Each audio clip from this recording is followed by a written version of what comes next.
Hello, I'm Ali Vakilian, and I'm going to talk about improved local computation algorithms for set cover via sparsification. And it's a joint work with Christoph Grunow, Slobodan Mitrovic, and Ronit Rubenfeld. So the set cover problem is a very basic problem, and we are given a collection of M sets where each is a subset of a universe U that contains n elements. So for instance, here is an example of a set system with 6 sets and the universe of size 10. And then the goal is to find a minimum subset of the input sets such that first they cover all elements, basically, which means that each element should be in at least one of these sets, and the number of sets that we have picked is minimized. So in this example, the optimal solution is 4. We need to pick at least 4 sets to cover everything. So this is a very well-studied problem. We know that it's NP hard, and there exists a standard greedy algorithm that achieves log n approximation. Basically, the algorithms go through iteration, and in each iteration picks the set that has the maximum number of yet uncovered elements. And the algorithm basically is optimal unless p is equal np. So we cannot do better than log n approximation. Okay, and besides, the problem has been studied in various massive data models due to its application.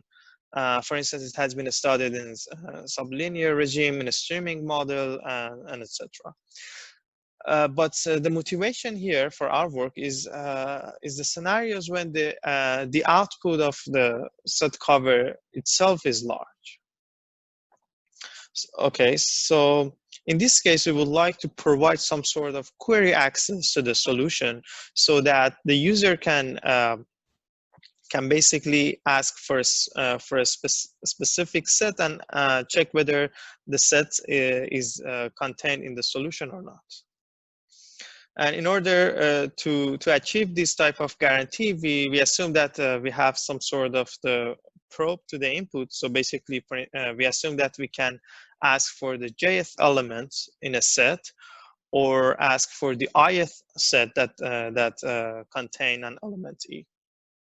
And basically, this is just the local computation algorithm model, which was defined by Rubenfeld et al. And Allen et al. So, and since its introduction, it has been the LCA has been designed for different combinatorial objects such as spanning trees, spanners, set covers, MIS, and other problems. So okay, so let's focus more on the set cover and see what the LCA algorithm means here. So basically, one of the challenges is that we may have many approximately optimal solutions, and such solutions are not unique. So basically, if I'm looking for the longest approximation for the set cover, there could be many of such solutions. So we need to somehow guarantee that the algorithm is going to first choose as a solution O, which is independent of the queries to the algorithm. And then the algorithm should be able to answer the query with respect to this fixed solution O. In other words, if someone just goes ahead and query all possible sets, it should, at the end, he or she should receive a consistent solution, and the solution that that's produced should also be a good approximate solution. And basically, the goal in the local computation algorithm is usually to design an algorithm that answers each query by inspecting only a small portion of the input, which basically means that the algorithm runs in sublinear times. Okay, in other words, the objective function is to minimize the number of probes that's required to answer a single query. And LCAs are interesting because they're also closely related to the other models such as MPC, sublinear, or parallel algorithms. So, and the technique that are developed in any of these models can be used interchangeably in the others as well. Okay, now let's see what we know about the LCA for set cover. So here are the collection of results that we know for this problem, and the parameters of interest are S and T, where S is the maximum size of each set in the set system, and T is the maximum number of occurrence of each element of any elements in the set system. I just want to emphasize that all the results that are mentioned here, they are not just focusing on LCA for set cover, and basically this result as one of one of the results in these papers, and in many cases we just drive the probe complexity for comparison. Okay, and as you see, I mean the best probe complexity prior to this work is ST to the order of log S times log T. And there are two main approaches here. So one is the randomized greedy, where the goal is to just simulate the greedy algorithm, and the trick to bound the probe complexity is just they assign some random ordering over the sets. And the other approach that is more relevant to our results here is the reduction by Parnas and Ron. So basically, this reduction says that if you have a D rounds, or let's say D round distributed algorithm, then you can convert this algorithm to a good LCA algorithm. So if you look at the graph representation of your problem, then this distributed algorithm basically is only looking at the d-hop neighborhood around each vertex. So basically, if you want to, it means that if you want to answer the query for each vertex, you only need to capture the information about its d-hop neighborhood. And it can be done just, and if we know that, for instance, the maximum degree of any node is delta, then the LCA can capture all this information by delta to the D many probes. Okay. And so this is what we know about the set cover in LCA model. And the result that we are and the algorithm that we are designing here is achieving order of ST times log S times log T probe complexity. And the approximation is order of log S in all of these algorithms. Okay, so before going to the algorithm, let's just describe a generic type of approach for design of efficient LCA. So the first step is just via the Parnas-Ron reduction. So the first step then is to design a distributed or parallel algorithm for the problem. Okay, and the second step is just to apply some sort of a sparsification. It was introduced by a series of work for some related problem in this area. And basically the idea is that, so in the usual distributed algorithm, we know that each vertex need to look at its d-hop neighborhood to answer the query about itself. So now with the sparsification, the idea is that if we can show that to answer the query, each vertex only need to look at a portion of its d-hop neighborhood, and in particular a sparsified version of its d-hop neighborhood. And basically that's what we are going to follow here. So we first design an order of log S log T rounds parallel algorithm. And I mean, this algorithm, if you're familiar, it's similar somehow to the Berger adult algorithm, but it has a fewer number of rounds. And it has order of log S approximation in expectation. And just as a note, I mean, just else, if you want to implement it in LCA, it will achieve order of ST to the order of log S times log T probe complexity. And then in the second step, we go ahead and sparsify the underlying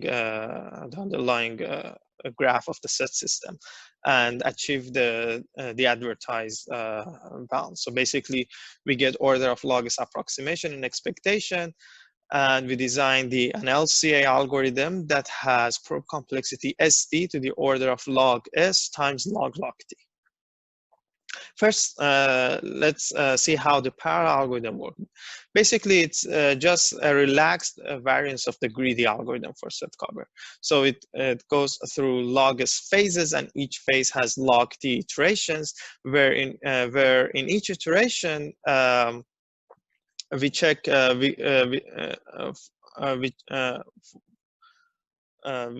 in parallel, we check whether the set has whether a set is large, which means that it has a large number of uncovered elements. And if it was large, then we just add it to the solution with some probability, which depends on the number, the iteration that we are in. And the main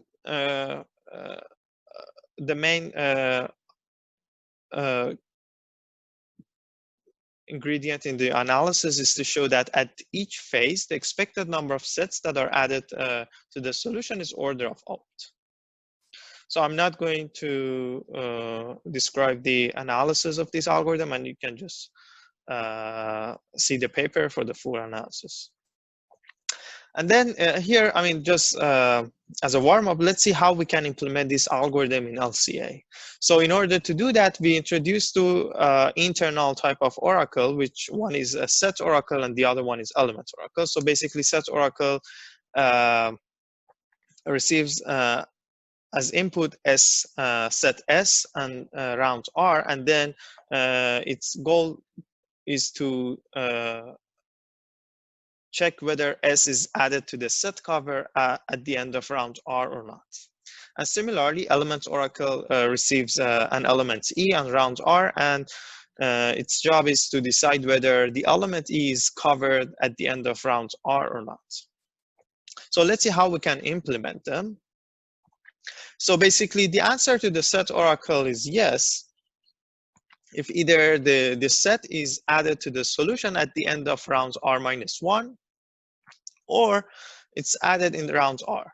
And for the set to be added in round R, we need to check first that the set is large. If you remember the parallel algorithm, we only consider the sets that at each iteration, we only consider the large sets. Okay, and to do that, we need to check for all elements in the set whether they are covered or not by the end of the round R minus 1.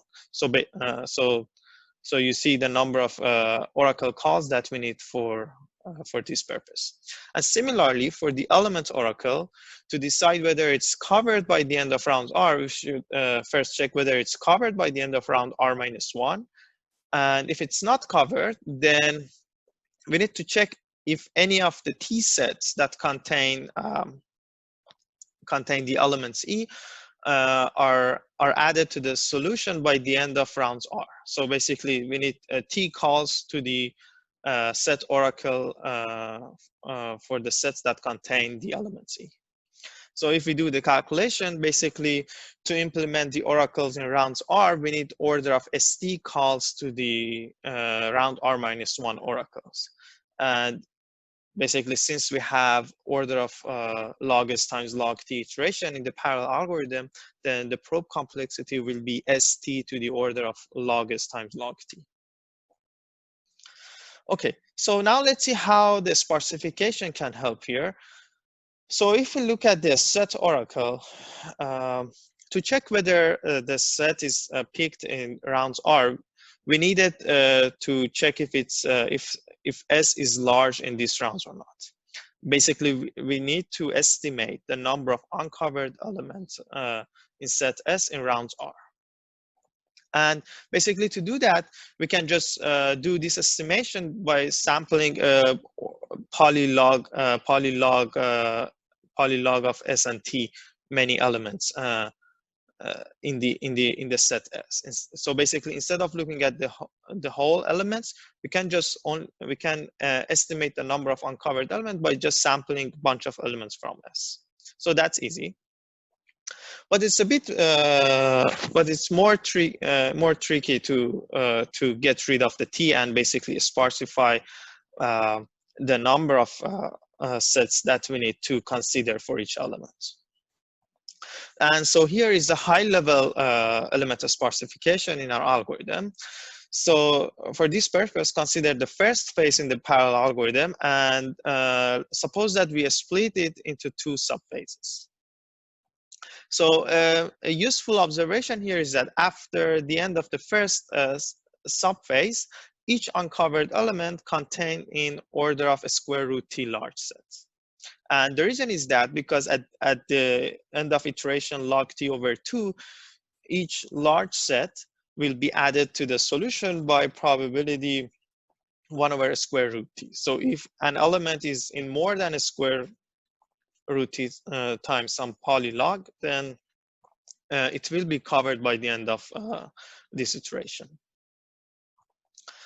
Okay, so and this is how we are going to implement the oracle in high level. So in the first subphase, we are going to first sample sets and then test size. So basically, we are going to just reverse these two operation in the parallel algorithm. If you recall, I mean, we were going through iteration, and in each iteration, we first check if the set is large enough, and if it was, then we add it to the solution by some probability. Now here, the idea is to do it to do the reverse thing. First, we add the sets to the sum. First, we sample the sets, and then we check if they're large. Then we add them to the solution. So basically, since in the first subphase, which contains iteration 1 to log T over 2, each set is added to the solution by probability at most 1 over square root T. We can just sample sets with this probability beforehand, and then just do the rejection sampling and correct the probability for the algorithm. So basically, this means that each elements now appear in order of a square root T many sets. So we have reduced the occurrence from occurrence of elements in set system from T to a square root T in the first subphase. And for the subphase 2, we use that observation that each uncovered element is in order of a square root T large set. So basically, that's the number of sets that we need to consider for each element in subphase 2. Basically, if we do this, and this is the key part, and if we do this recursive sparsification, sparsification in a recursive way, we can show that the probe complexity will become st to the order of log s times log T. So the analysis is a bit complicated, and but you can find this both simple and full and complete analysis in our paper. So let me just conclude my talk here and just give some few open questions. So one trivial question is just to design better LCA for set cover. So right now, the dependence in our algorithm on S is order of log S in the exponent. So, and the question is if we can get log S in the exponent as well. So right now we have log T only in the exponent, but the dependence on S is log S. And the other interesting question, if we can design faster set cover algorithm in related models such as MPC. And the hope is that the sparsification technique can also be useful there. And the other type of question that one can think of is to get better LCAs for other graph or combinatorial optimization type problem using these sparsification techniques.